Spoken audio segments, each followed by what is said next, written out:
is executive producer of Aidan 5, the web series, and you're listening to Genretainment. Hi, I'm Victor Miller. I wrote Friday the 13th, and you're listening to Genretainment. Welcome to the second installment of Genretainment. We're your hosts, Mark and Julie, and we're here to give you news about our favorite genre on television, movies, web series, and everything in between. We also have interviews, like today's interview with Ben Bays, the executive producer for the sci-fi-noir web series Aidan 5. He'll let us in the behind-the-scenes stories of the creation of this popular web series and gives us clues about the next season, plus gives us advice on how to write web series. And we don't really have an official theme song yet, so what you just heard was a snippet from the theme song used for our web series, Reality on Demand, and it was a song composed and performed by our friend T. Sean Hardy. And you can find our web series at realityondemandseries.com. All right. Well, before we do that, let me get this chat room open real quick here. Just realized it's not open. We had some technical problems starting up for some reason. And one of our cats decided she wanted to play in the chat room. Thank you, Veronica. That's live radio for you. All right. And her brother. And yeah, so. Come here, sweetheart. There you go, guys. I know. So before we get started, let's get on the news, right? Hot off the virtual presses. Okay. So Darth Maul is that cool Star Wars villain that most people feel never really got enough airtime before he was defeated. They do? Really? Well, maybe you don't feel that way. Got tattoos. He's cool. I live in a world where episodes 1, 2, and 3 never existed.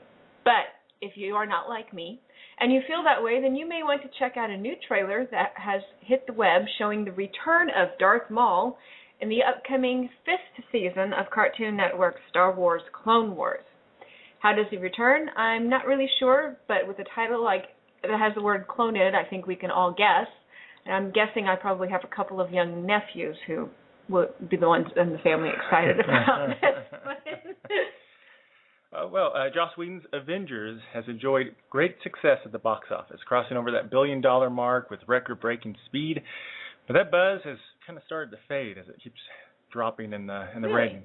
Yeah, it's been weeks now. And it's rumored that Marvel and Disney isn't ready for the Avengers to leave that box office just quite yet. And they're going to make one last push for Avatar's record.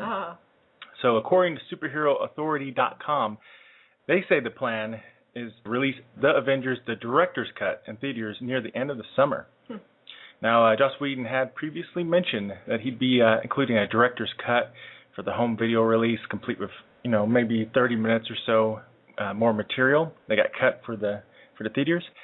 Could this be the supersized version of the film that may be released in theaters? And will this help Avengers beat the Avatar record? Now, in case you're not keeping track of the numbers, Avatar has a record of 760.5 million domestic, while the Avengers is currently at 572.3 million domestic. So what do you think? You think they'll be able to beat them? And if they release this director's cut, would you go back to theaters to see a new cut of the movie? I suspect I would, because I really liked it. I would as well. I'm going to have to say I doubt it's going to beat out Avatar. My math skills aren't great, but just looking at the numbers, I'm guessing it probably won't. But I tell you what, if you just can't beat Avatar, you're still doing really, really well. On to other news, Leonard Nimoy has hinted that he could return as William Bell for the 5th and final season of Fox's science fiction series Fringe. He told Sci-Fi Now, quote, "It will depend on what they have in mind for the character. There are a lot of issues that have to be dealt with, but we'll be talking about season 5. Nimoy also suggests that Bell could become more and more unhinged if he indeed returns for the show. He says, William Bell started as a very intelligent and rational character, he said. I think he's still very, very intelligent, but I'm not quite so sure that he's rational anymore. Now, it's no secret that American Horror Story is about to get a little crazier. Its second season will bring us to a whole new story at a whole new location. This time, instead of a house, or haunted house, we're going to get a mental hospital. That's always creepy. Many actors will return as new characters like Jessica Lange and Zachary Quinto from Heroes and Star Trek, actually. And live long and prosper. And many new faces will join the cast. Now, Entertainment Weekly is reporting that former Flash Forward and Camelot star Joseph Fiennes, I think Fiennes is joining. We'll go with that. Yeah, we'll go with that. Is joining the cast. Now, they're reporting that he's going to play the head of the Institution for the Criminally Insane, where star Jessica Lange works, and that he'll also be her love interest. But aside from those pieces of information, there's not really much else known about him, except that he's described as tortured. Okay, and I'm excited about this bit of news. This Sunday, June 17th, Falling Skies on TNT will return. It's going to have a 2-hour Season 2 premiere with 2 episodes, Worlds Apart and Shall We Gather at the River. Quote says here that Tom returns to do the second mass to find that the cost of the war with the aliens has taken its toll. Meanwhile, Pope and his renegade contingent challenge authority, and Ben's hatred of the Skitters intensifies. I'm excited about that because I am a huge fan of that show. So I've really been waiting for Season 2.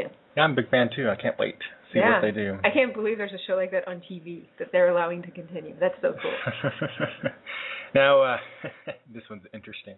And a long quote, but it's funny. Game of Thrones has been a big hit for HBO. One of the constant complaints online, or at least constant jokes about it, has been about all the nudity and sex. Now, is all that nudity and sex really necessary for the story, or does it take away from the quality of the story? Well, we get a little peek behind the curtains, like how, anyway, as to the thinking behind all of the nudity. Director Neil Marshall, who directed the popular Blackwater episode, said this in an interview with Empire. I'm going to quote this here. The weirdest part of directing Game of Thrones was when you have one of the exec producers leaning over his shoulder going, "You can go full frontal, you know. This is television. You can do whatever you want. And do it. I urge you to do it." So I was like, okay, well, you're the boss. This particular exec took me to one side and said, "Look, I represent the pervert side of the audience, okay? Everybody else is the serious drama side. But I represent the perv side of the audience, and I'm saying I want full frontal nudity in this scene. So you go ahead and do it."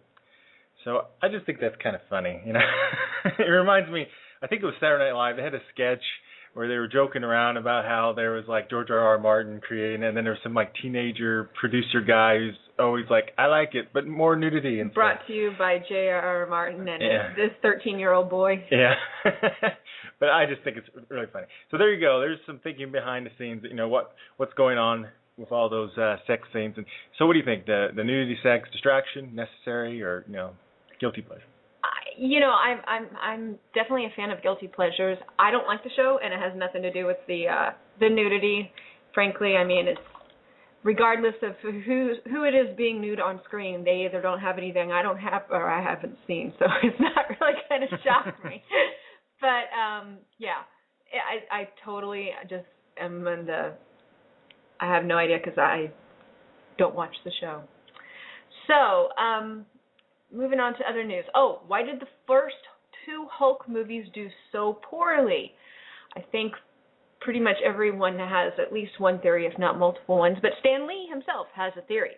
He's quoted as saying, "Generally, it's been wonderful. They hadn't quite found the right formula with the Hulk, but he's very good in Avengers Assemble," Lee told Total Film. "They made him too big in the first 2 movies. I don't think he had to be as big as King Kong. I think they're going to be okay with the Hulk from now on, though. Mark Ruffalo nailed it." And I'm actually going to go on here and say, on the line, say, not only does Mark Ruffalo nail it, but I think the problem with the first 2 films, with the first films, weren't the actors. I think they had stellar actors, and they did a really good job. I think there might have been some writing and directing issues, and my feeling has always been I've always liked Hulk as an ensemble character. I just don't feel that he is a strong enough character, at least in my opinion, to be the standalone figure for a show. So he's not enough control of himself. So it's hard to root for him, I think, is part of it. But he's not really tortured enough to be a dark hero either. So I don't know. That's my opinion.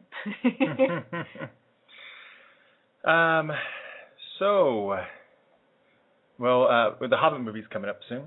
Yes, I'm excited because our favorite vampire from Being Human, the UK version. Mm-hmm. The British version. Yeah, he went on. He left that show. Had actually a really, really spectacular exit, but I was still very upset to see him go. So I'm excited to see him in the Hobbit movie because I loved that book as a kid. I've loved all of the Lord of the Rings movies, so I'm really excited about that. And I think... And his name's Aidan Turner. Yes. So Aidan Turner has said... I was trying to segue you into your paragraph here. Aidan Turner spilled the beans about a possible romantic subplot for his dwarf character Keeley in Peter Jackson's upcoming Hobbit films. Woohoo! There are going to be 2, by the way, in case you didn't know. They're splitting them up. Have you read the book? Yeah. And he said this little surprise about this romantic subplot in a recent issue of Total Film magazine, which actually has featured 6 of the Hobbit actors. So you may want to check that out if you want to find out what's going on. Oh, hey, there's a lot of others in there, too. Yeah, and so what he said is that Healy's part has been expanded from the novel, as well as chasing treasure. He's also pursuing female elf Torel. I'm sure there's Lord of the Rings fans going to crucify me if I mispronounce that. But is he setting his sights too high? I guess he knows nothing can ever happen. He explains she's about 20 feet tall and he's only 2. It'll be interesting to see Aidan Turner shorter. Aidan Turner actually agreed to get chopped in half to play the Hobbit. So, you know. All right, and I think that's about it with the news.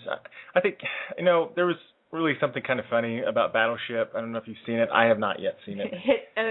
We don't know much about it other than it was hit sync. It hasn't done that great in the box office, especially for how much it cost. It's based on a board game. It's got aliens. Well, to be fair, Clue is based on a board game, and that rocks. True. But, that's a rare exception. That's just going to be the one that stands the test of time. What I thought was kind of funny is film director Peter Berg. He talked to the Huffington Post recently about the film, and this is his explanation of why he thought it didn't do better. And I'd be interested to see what you guys think about this. But he said it was a movie that tried as hard as I could to get inside of, but the concept is so big and powerful, and the movie is so big and so powerful that the movie is going to run away with itself. So, is that why it didn't do so well? Is that why it sank? I don't know. Like trying to put a color on a great white? I don't know. I don't know. I mean, I think you do certainly run into issues with larger-than-life movies. But again, talking about Avengers chasing Avatar. Avatar was huge, but they managed to find a way to make it in some ways intimate because you really cared about the characters. So I don't know. I haven't seen Battleship. I was actually going to wait for video for that one, but but my guess would be it would suffer from the trailers, which may or may not be a fair thought. Would be what suffered with like Transformers. They spend a little less time with the big booms and bangs and explosions, and a little more time writing a good story. I've often found these are the issues with these types of movies. As you know, we have Ben Bays. Speaking of good writing? Yes, Ben Bays and the whole writing staff actually that do Aidan 5. Aidan 5's web series, it's a sci-fi, what they call a sci-noir series or sci-fi/noir type series. It's very different from a lot of shows out there. It's a very unique style. It does. It has a unique origin too, which is Ben's going to tell us all about. So without further ado, let's go ahead and get Ben on here. And after the interview's done, we'll take any callers and we'll talk about True Blood because we saw the premiere. Here we go. So we're going to talk about Aidan 5. And could you introduce yourself? Yeah, I'm Ben Bays. I'm the executive producer of Aidan 5. I also directed a few episodes. Was obviously the executive producer, showrunner. You're working directly with the writers and wrote a few episodes as well. And pretty much at this level, jack of all trades, master of none. We feel your pain. Yeah. And for people that haven't seen your web series, how would you describe it? Aidan 5, it's a sci-fi film noir. We call it a sci-noir, and it is set in the not-too-distant future, and it's about a detective who is trying to solve the serial killings of his own clones. And the show is done through a really unique style of live-action photography and hand-illustrated sketched art. So all the environments are more of like a living comic book, kind of graphic novel style, and it's all done in the old throwback style of film noir, black and white. Now, how did you come up with the idea then to use that combination with the hand-drawn and the live action? Was that something that was immediately from the beginning and the starting point for this, or did that develop later after you started thinking about the story? Yeah, John Jackson and Tim Baldwin, who created Aidan 5, actually started out as a 48-hour film project. And for people who aren't familiar with what that is, basically you make a film in 48 hours. You come up with the concept, you write the story, you shoot it, and you post it and deliver it all within that period. And Johnny was originally really nervous about finding locations to shoot, and he was worried about being able to do that all within the short time frame that they had. So he thought, wouldn't it be great to just shoot everything on green screen? And he had an illustrator friend that he worked with, Ben Brown, who knew that he would be able to sketch in all the environments. And it was really just more of a time-saving solution on his part to kind of, make it work for the 48-hour film project. And out of that kind of developed the style. And then Tim Baldwin, when they were sitting down on Friday night after they had gotten their genre sci-fi, they were trying to come up with a story. I believe it was Tim who came up with the idea of maybe because we're shooting on green screen and we might be short on actors, we can just use the same actor multiple times, and that kind of instituted the story of cloning. And so really that's how the style and the story all evolved in that one night of them trying to solve logistical problems, really. And it turned out to be something that was pretty cool. So necessity is the mother of all invention sort of scenario. Yeah, right. You never know what you're capable of until you have those restrictions placed on you and you have no other choice. So yeah. It was serendipitous, to say the least. Now, what was behind the decision-making of taking this 48-hour film and making it a web series, and deciding to make a web series versus maybe trying to make a feature film out of it? Yeah, well, I actually had heard that they were filming this project. In fact, Johnny had asked some of us to help out, but for whatever reason, I wasn't able to work on the project. But I did go that following week to go see the film screened with all the other 48-hour projects. And I went just to enjoy the film, and I'd heard that it turned out pretty good. Brian Michael Block had sent me an email, the lead actor of Aidan 5 had sent me an email saying, hey, it looks really cool, it looks like a living comic book, you got to come support us, check it out. And so I went and saw the film screened that night, and just like everyone else in the audience, I was completely blown away by what they had accomplished in just 48 hours. So, not only was it just a really arresting and unique visual style, but they had created such a rich world with story, the potential for more story, that I instantly wanted to see more. And so kind of those two gut reactions, right after the screening was over, I went down and pulled Johnny aside, and he and I have been talking about, collaborating on a project for a while. And I said, I think we found our project. I think this is a perfect project to start as a web series. And at the time, I really hadn't thought that much about what a web series was or getting it out there. It really was just about, we had no resources, we had really no money to put into something, and this was just the perfect storm of producing a project, on the cheap. It was all shot on green screen. We didn't have to worry about locations, yet we could write anything we wanted to. The scope was really limitless. So it was incredibly attractive from a story perspective, and the fact that it was such a unique style, that was pretty much the icing on the cake. So we just, started having meetings and just talking about story and spitballing ideas on story, and really it just evolved over a period of time. And it took about a year of talking and writing and hashing out this big story arc before we ever sat down to really shoot an episode or put anything out there. And during that time, the short film actually went on to be very successful. It won the Columbus Film Fest. It went on to compete at the international competition, where it won second runner-up. And then it went to screen at the Cannes Film Festival. So while we were writing the web series and kind of thinking, this would be just a great thing to do, for free and put it out there on the web, the short was doing pretty well. And so we really tried to piggyback the release of the series on the success of that short. And you have like a staff of writers, right? It's not just one person writing the season. That's correct. Really, myself, John Jackson, Tim Baldwin, the two original 48-hour creators, and then Vidas Barzdoukas, who's really our main writer. Is a really talented guy, and really how the process works. The four of us just get into a room and a whiteboard and, spitball over donuts and coffee in the morning and, write all our ideas down and try to work them all into this main story arc that we are putting together. Johnny and I spent a lot of time before we ever sat down with the writers just trying to hash out what the story is, what is the journey that this detective goes on.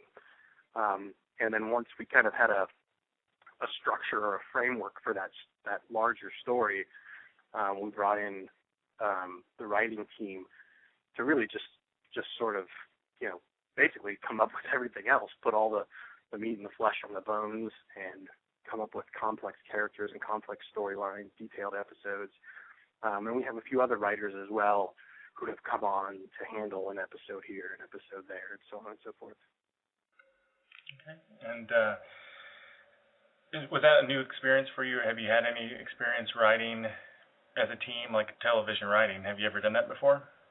I did work in television way back in the day. I was really working in production at the time, or post-production as an editor. So I had worked on a couple of sitcoms and had seen that structure, and I really like that structure. It's very collaborative as opposed to, maybe more of a traditional feature where you go close yourself in a room and write by yourself. And I really like that element. I think it's just such a refreshing way to work, especially with this group of guys. I mean, they're just so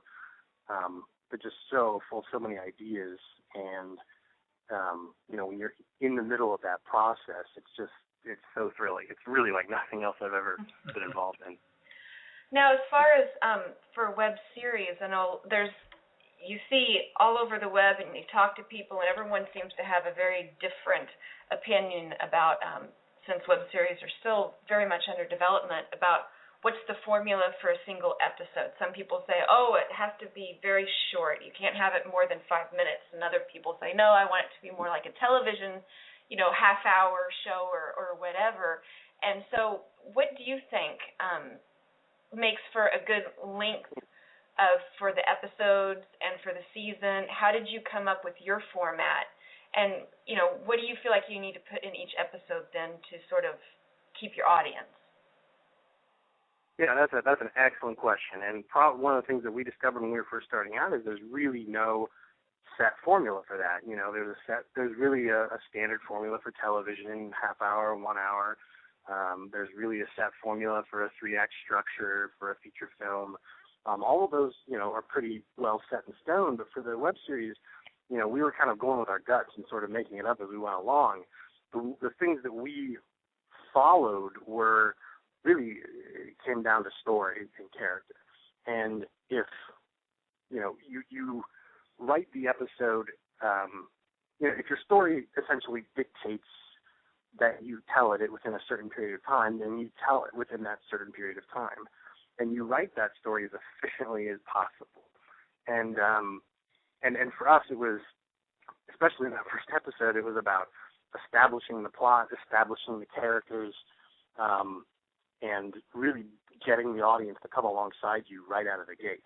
I think if you don't have that, then you're going to lose people pretty early on. There have been a lot of instances where people will start a web series much like a feature film, where it's very slow and drawn out. They'll have really elaborate credit sequences, and we really think that's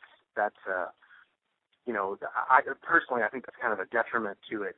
You really can't start off your web series in the same way.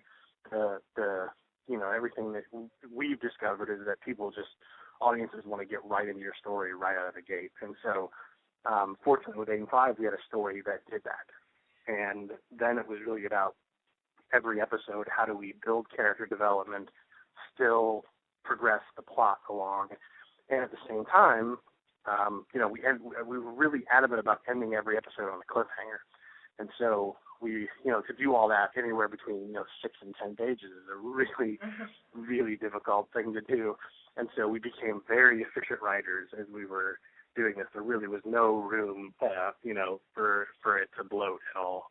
No, you're talking about you definitely have to not waste anything while writing, to get right to the meat of it. But do you feel that the fact that it's different from television and that there's not really a set format, does it feel like you have a little bit more freedom when telling the story to kind of allow the story to take you where it needs to go, or is that not your experience? Well, I mean, in our experience, it was really about, letting the story develop itself. But, we sort of knew exactly where we were writing the entire time. So, one of my biggest frustrations with more episodic television, especially when they're just writing episodes, they're just essentially trying to extend the length of their season. And with Aidan 5, we didn't really want to do that. We didn't want to just keep writing endlessly and hope that the audience catches up with, will just stick with us throughout that time period. We were really adamant early on that we wanted a definitive end to our series. And so once we set that within the story, we decided on a 3-season story arc, and we just started writing towards that. So for our purposes, we kind of set the metronome, so to speak, for the audience, right from the very get-go. Mm-hmm. Now season 1's been wrapped for a few months, I think, and was it 16 episodes? Was that how long season 1 was? Yeah, the season 1 is 16 episodes. We originally planned for 15, but we ended up being too long, so we split it into 2 episodes. Now, is season 2 in the works then? Season 2 is in the works. Right now, they're planned as shorter seasons. They're going to be about 12 episodes. The next season will be 12 episodes, and we're also writing season 3 at the same time. We found it more efficiently to roll the productions together. So we're going to do, essentially seasons 2 and 3 and finish up the whole series at once, which will also help in the shooting of the production, really more than anything else. So we're in the middle of writing right now, and we're really pleased with how the scripts are developing, how the story is developing, and we hope to be looking at a production at some point later on this year. But time will tell. We approached the first season, we were really adamant about getting the story right first, and we just want to make sure that everything ties together the way that we designed it to from the beginning. So. Mm-hmm. And how difficult is it work with green screen? I know in some ways it saves some time, but then of course there's a lot of post-production work. And I'm curious how it is for the actors. Was it a difficult adjustment too? Yeah. Yeah. I mean, from a production standpoint, working in green screen is it's freeing and it's challenging all at the same time. You don't have to worry about doing company moves or losing the light or, running out of time where you have to give up the location for the day. It's great. You just shoot in the same area. However, that being said, whenever you're on a physical location, you set up your master shot, and then you move in for your coverage. Your actors stay rooted in the same place within the room, and you move the cameras around them to match action, the 180-degree line so that everybody's looking the correct way, so on and so forth. But in a green screen world, when you only have, one wall of green, you're not moving the actors, or you're not moving the cameras around the room, you're moving the actors in the room around the cameras.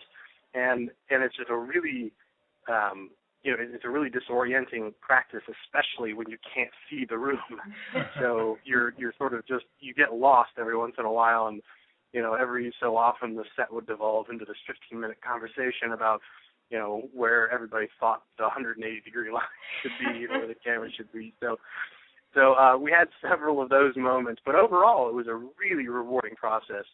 And we had very few issues or problems on set.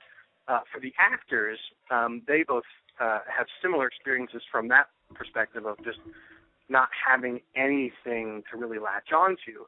And Brian and Maya talk about that extensively, about how they ended up using each other as the anchor points for a scene. And it really came down to trusting, them, trusting us as filmmakers, but ultimately, using each other as the emotional anchor, or the kind of the setting anchor to keep them rooted in that reality. And the environment really didn't play such a large role for them. Sounds a little bit like, for the actors, it might be a bit more falling back on theater acting, where you might have a very sparse stage, and yet, you still have to... Right, precisely. I mean, that's exactly what Maya had likened it to that as well. And she just talked about having to, use her imagination a lot. And so she actually wrote a pretty detailed blog on the subject on our website about how, she'd have to go into a scene, read the scene heading, and then just try to imagine what it looked like. And then how surprised she felt when she finally saw the finished product. And would be like, well, that's not what I pictured it like, as at all. It's completely different from what I imagined. So I think for them it was fun, just from a reveal standpoint at the end of it. Sort of like everyone reading the same book, but having a completely different vision of it from the description on the page. Yeah. That's a great analogy. Yeah, that's exactly it. And I enjoyed at Gen Con last year when you guys kind of did your demonstration about the green screen, like where you had a guest come up and do a movement, and then you put him like in a scene of the episode. That was really interesting. Mm-hmm. Are you guys going to be back at Gen Con this year? We are. Aidan 5 is accepted into the film program, so we'll be in the film festival there this year. And Gen Con has always been kind of like our home base. That was the place where we launched our series, and we've just, it's close by. It's just a few hours away from where we live, and we have a lot of friends there. So yeah, we'll definitely be back this year. And the IAW TV Awards, Aidan 5 was nominated for quite a few. How did it feel, getting nominated for all those awards? Yeah. Did you go to the award show by chance? We did. The whole group of us went out to Vegas and had a really good time, and it was amazing. I mean, it just felt really great to be recognized by the community for the work that we had done, and everybody who was involved. And there's a lot of people involved. I think a lot of people forget that Aidan 5 is a completely volunteer process, and so it's a no budget production. Everybody who works on it is volunteering their time, and it's hundreds of man hours, thousands of man hours, really, and to have it recognized, for 9 different awards in all the major categories was just so thrilling to be a part of that and to be a part of that community. We didn't take home any hardware, though. We were all pretty, we were bummed about that. But all in all, it was such a great experience to go out there and still sound like a great be showing. sitting in a theater with. Yeah, it really was. I mean, we're sitting there, going toe to toe with Felicia Day and the Guild, and Mortal Kombat and Dragon Age Redemption, and our good friends over at the Mercury Men. It was just really great company to be in, and we just had a really great time out in Las Vegas. Now, as far as with the internet, the web community, web series being, where you can be located based anywhere. It's not like you have to be in LA or New York. Did you find that when you went to the awards show, I know still a lot of this is based in, some of the traditional areas, but we're getting more in the Midwest and other areas. Was there a sense of, they do web series, but they're in the Midwest, or was it very much it doesn't matter where you are, we're all in the internet community kind of feel? Yeah, I mean, I really feel like that's the spirit of it. I mean, certainly there are disadvantages to not being on either the West Coast in Los Angeles or, in New York City, and certainly I think there's more opportunities if that's the case, but I would say this about IAW TV, the spirit is so inclusive, and this idea that, there's kind of breaking new ground and sort of building this, this network together. And I just really I just really appreciate it about that organization. I'm proud to be a part of it, and I just hope nothing but the best for it for the future. Now, if we have any filmmakers listening into the radio show and they're interested perhaps in making a web series, what things have you learned what would you suggest to them for things to do and not to do? You mean with just as far as creating their own web series? Yeah, their own web series. Breaking into it, yeah. Breaking into it, and some common mistakes that they follow. Well, I would just say that probably the most common thing to do in not just web series, but in any of the field, television or film, is to see something that was really successful and then try to follow that. Try to do exactly that. There's something to be said for being excited about a project and wanting to do something similar. But then there's also, I think, just following suit, and especially in the web series world, to make yet another iteration of a teenage vampire story or something along those lines. Again, nothing against teenage vampires, but I feel like that's an obvious trend that has been, played out. Yeah, it really has, and I would say, if you're into that, that's great. I mean, do what you love, but if you're really looking to kind of make a splash or make a name for yourself, I would really look at doing something that's unique, or something that a story or an idea that maybe hasn't been done before, something that you find fascinating. Because if you find it fascinating, chances are somebody else out there does as well. And I would just really stress to people, don't let trying to follow conventions hinder you, because especially in the web series world, unlike any other medium, it's the one place you have the freedom to really do that. You really can't, you don't have the freedom anymore in feature films to take big risks and do other projects that aren't proven, because the budgets are too large and the stakes are too high, and so the studios really can't afford to take large risks.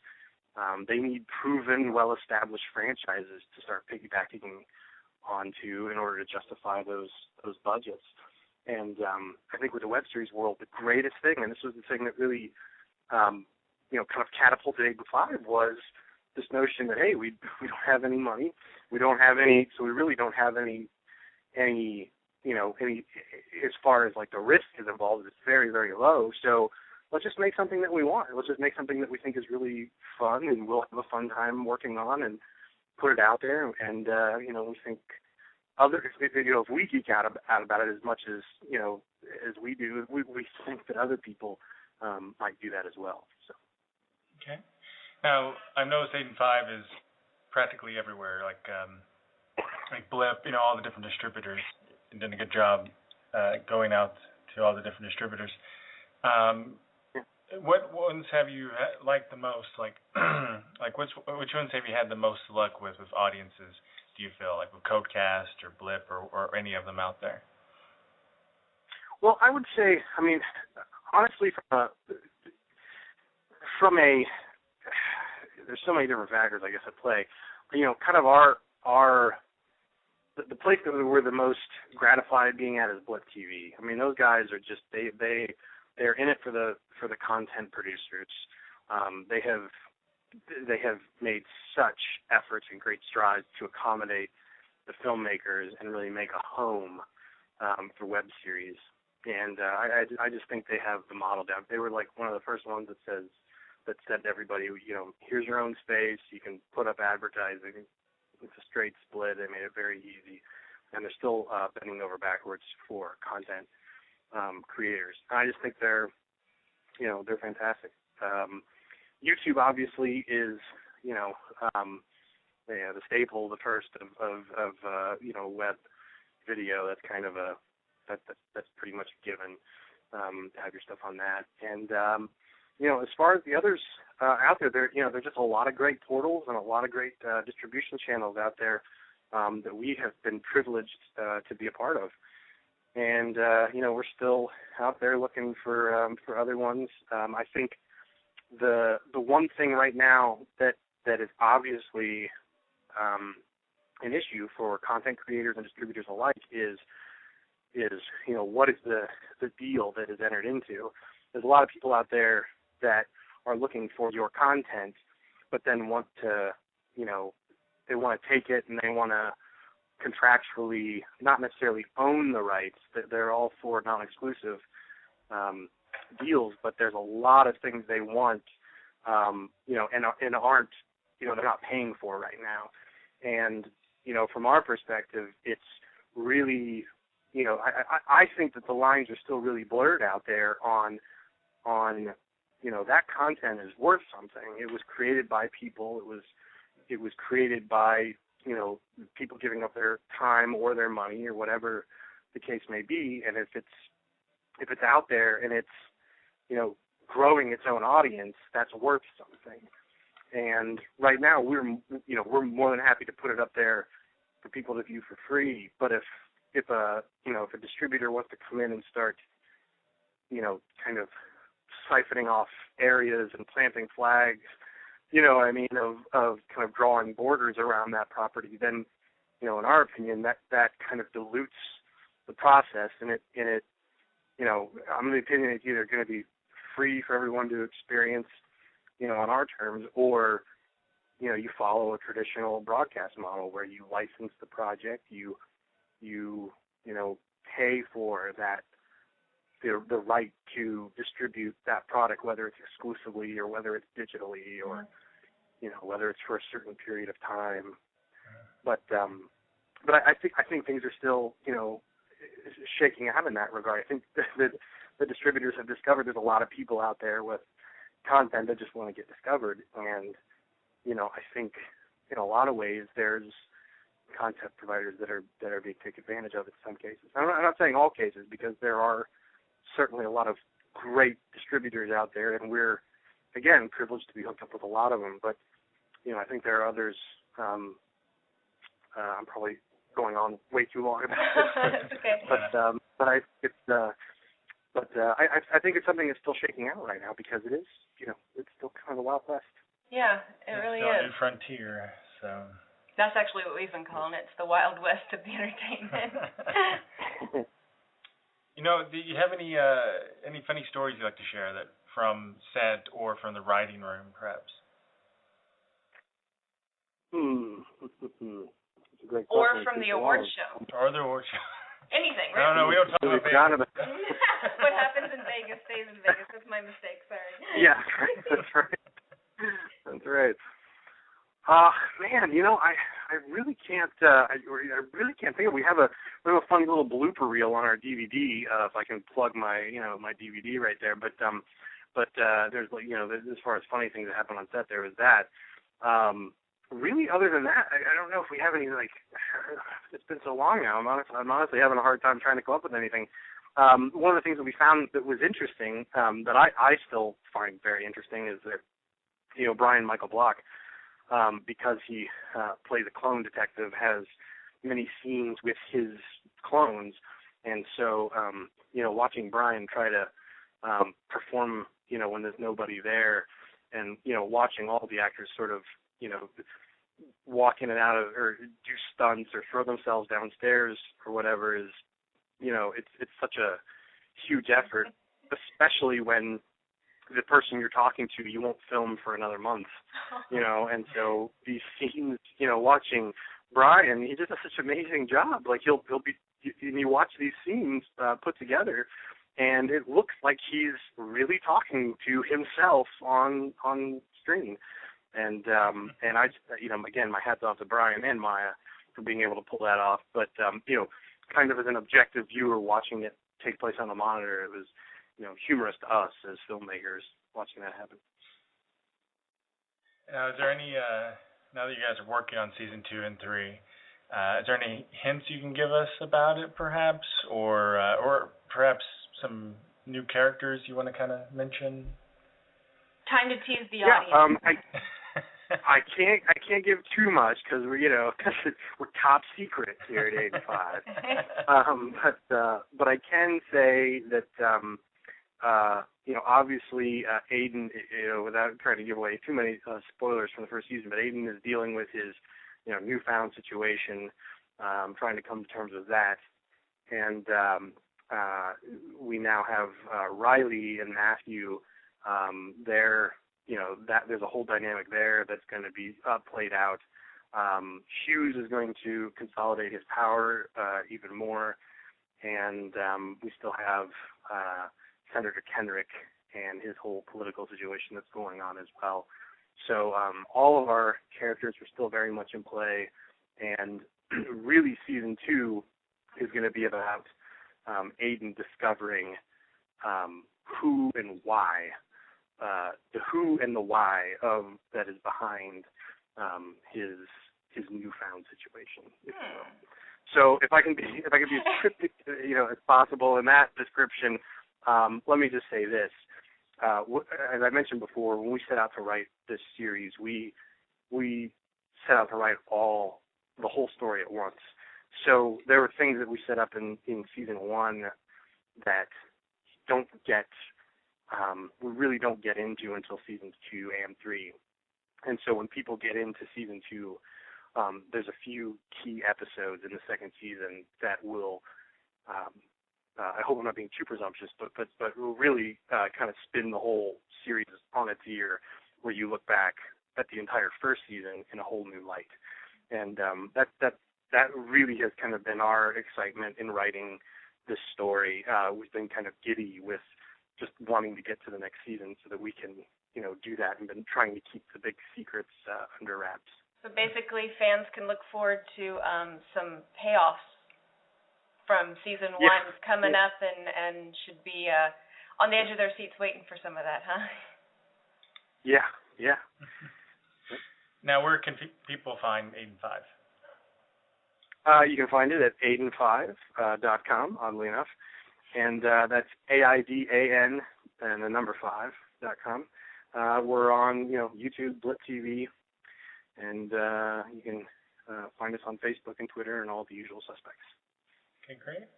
And before we wrap this up, is there any projects besides Aidan 5 that you're working on that you would like to talk about? I actually have a few projects in the works right now. I personally am in the development on a feature film that we're hoping. I'm gonna, we've got some meetings coming up here that will happen, as well as I've been in development actually for quite a while on a new project. It's being created as a series, but I'm not quite ready to talk about that just yet. Just kind of keep your eye on us, because it'll be coming out here maybe by the end of this year. Just at least the project announcements will be coming out by the end of this year. So Interesting. All right. Well, thank you for being on the show, and you have a great rest of your night. Sure. Thank you so much. Sure, no problem. Thank you. Bye. Bye. Okay. Well, that was.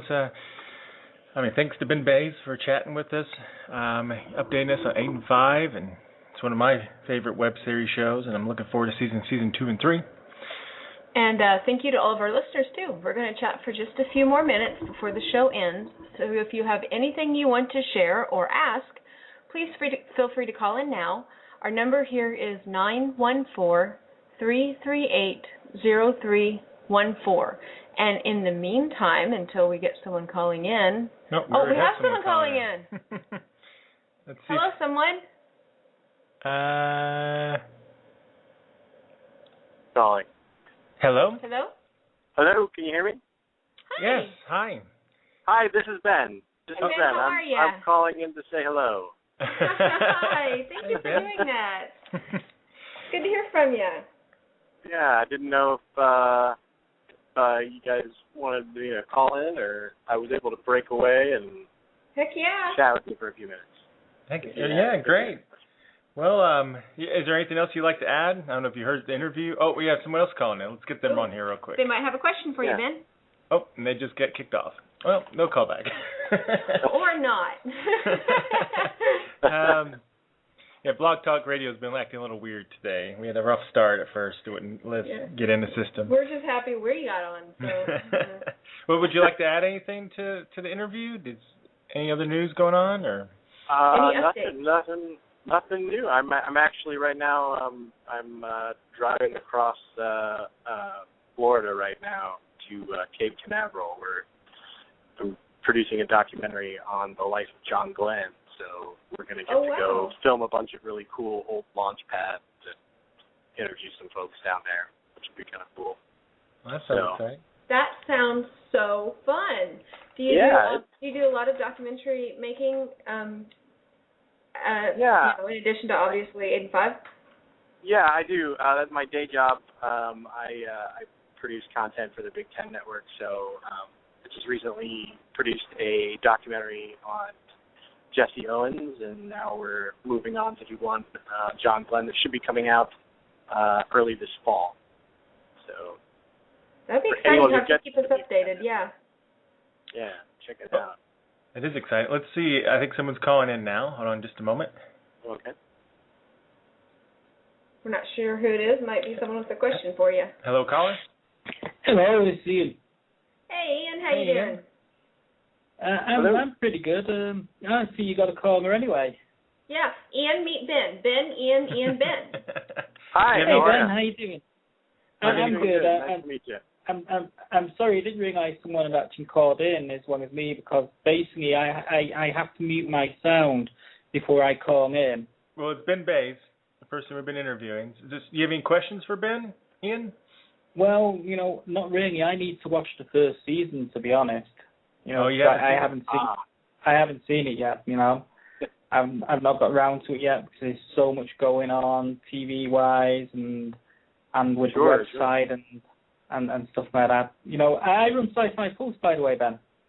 Well, you should definitely check it out if you get a chance. Yeah, I was going to say, speaking of a lot going on with TV and everything, Ben, what are your either favorite shows or any guilty pleasures that you have going on right now that you have been enjoying seeing if you have any time? Are you asking? I'm sorry, I missed that last part. I'm sorry. I know you're obviously busy, but if you have any, we were talking about the gearing up for the different movies and the summer movies and the summer TV show. If there's any of your guilty pleasures or any shows that you enjoy watching in your off time that have either just finished their seasons or just getting started. Well, my wife and I are both big Mad Men fans, so we just wrapped up this season. We've been following that pretty closely. We're kind of in a dead zone right now over summer, so we're just slowly going through our Netflix queue, cleaning up any old movies or old favorites. But as far as films go this year, we really haven't been able to see a ton of stuff. Obviously we caught Avengers, and I can't wait for Dark Knight Rises. That's probably that's the one I'm waiting for the most. I can't wait to see that one. But I want to see a bunch of things this summer. I just haven't. We've just been so busy and haven't been able to get to the theater, so I might just end up having to catch them when they come around on Netflix. Yeah, that's one of those odd things when you tell people that, I'm working on web series or movies or this and that, and then they start bombarding you with, have you seen this? I haven't watched anything in 2 months. They're like, but you want to make films. I'm busy. Yeah. That's it, you see, yeah. I have to catch up later. Yeah. I get that, and I just write about TV shows, and I still get that. Have you seen such and such a show, sort of thing, and I've not had a chance, not a chance to watch some of the web series that I've been wanting to check out. That Matt has been, saying I should check out and stuff like that. There's only so many hours in the day. Yeah. No, it is. It's very difficult to catch everything. There's just so much now, and so much of it that's good too, which makes it even harder. The good news is when it's on the web, it's going to be there. You can go to it. You don't have to wait for a certain day and time to catch Aidan 5. So. Yeah, that's the nice thing about web television. It'll be there indefinitely. So. Well, something I wanted to very quickly bring up with you guys. I mentioned this to Mark in the chat room. I spoke to Mark Zickery today. He was actually a producer for the 4th season of Sliders. He wrote the DS9 episode, Far Beyond the Stars. he also produced and directed, what the Star Trek Phase 2 episode one with Sumu. And he's done a load of television work and stuff like that. And one of the questions I asked him was whether he felt that web series, as in web productions, web series, could be the next best thing to syndicated television, given that there isn't a syndicated television marketplace anymore. Mm-hmm. What did he say? Well, he said that it's certainly similar, if not that they're able to take a few more chances and stuff like that. So, he had a lot of respect and a lot of love for the people out there that are actually doing web series. And he actually invited Mart and I, because I mentioned Reality on Demand. He's actually invited Mart and I to one of his writers' meetings if ever we are in LA. So, Mart and Julie, you're going to get there before me. You got an open invite. Just let me know, and I'll just song a email on ahead. Very cool. Well, we only got like a couple more minutes left. I'd extend the show a little bit, but I have a meeting, a filmmakers meeting thing I have to go to right after this. I have to dash off. Indiana Film Network. So it's a shameless plug for those of us who are starting the network in the heartland for filmmaking. You'd be surprised. But I think you said you're going to be at Gen Con, right? Correct, Ben? Yeah, we're going to be at Gen Con. Yep. Oh, okay. Great! You're going to be in the wonderful city of Indianapolis. We'll see you there. We're going to be there too. Yes. So. Indianapolis is lovely because you've got it's a big city and all the perks of it, but you don't have a lot of people like urinating on the sidewalks because it's in the Midwest. So it's big but clean and friendly. That's how they should sell Indianapolis. So you won't see people urinate. I have to say, I came to preface that a little bit late. I came up with that slogan after we had moved from Vancouver back to the Midwest, and then we're visiting and working in Indianapolis. And I was like, oh, honey, it's like a big city, only clean.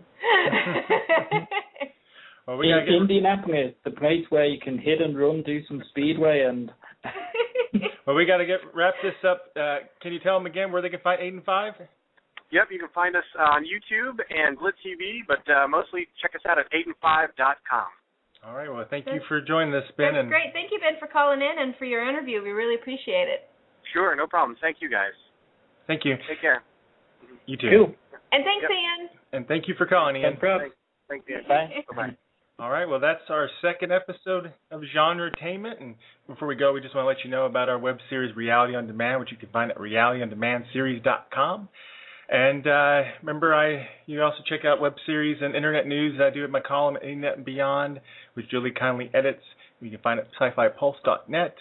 And we'll be back in a couple weeks. I got a special project, and so we'll be back. Special top secret project. Top secret project, but we'll be back in a couple weeks. And we will be more than ready to talk about it when we get back in a couple of weeks. And we have a number of guests, including writers of animation, comic books, TV shows, and web series.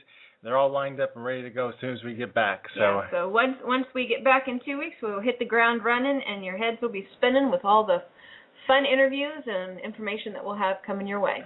So join us back in a few weeks, and then you can find us back here at the same time slot here at Blog Talk Radio at 4 p.m. Pacific and 6 p.m. Central. Thank you. Have a great day. Y'all have a good evening.